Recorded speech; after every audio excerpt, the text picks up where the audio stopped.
ఏ తెల్లని పాలధారలల్ల పల్లె తెల్లారుతుంటదిరా గుళ్ళోని గంటలు కాడెట్ల మెడలోన జంటగా మోగుతూ ఉంటాయిరా నాగలి భుజాన పెట్టుకుంటే దోస్తులు చెయ్యేసినట్టేరా కొట్టు గోదా పక్కన ఉంటే కొండంత బలగం ఉన్నట్టురా చల్లగాలి మోసుకొచ్చేరా సేను శిలకల ముచ్చట్లు దారి పొడుగు చెట్ల కొమ్మలా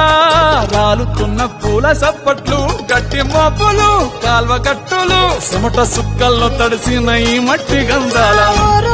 పల్లెటూరు దీని తీరే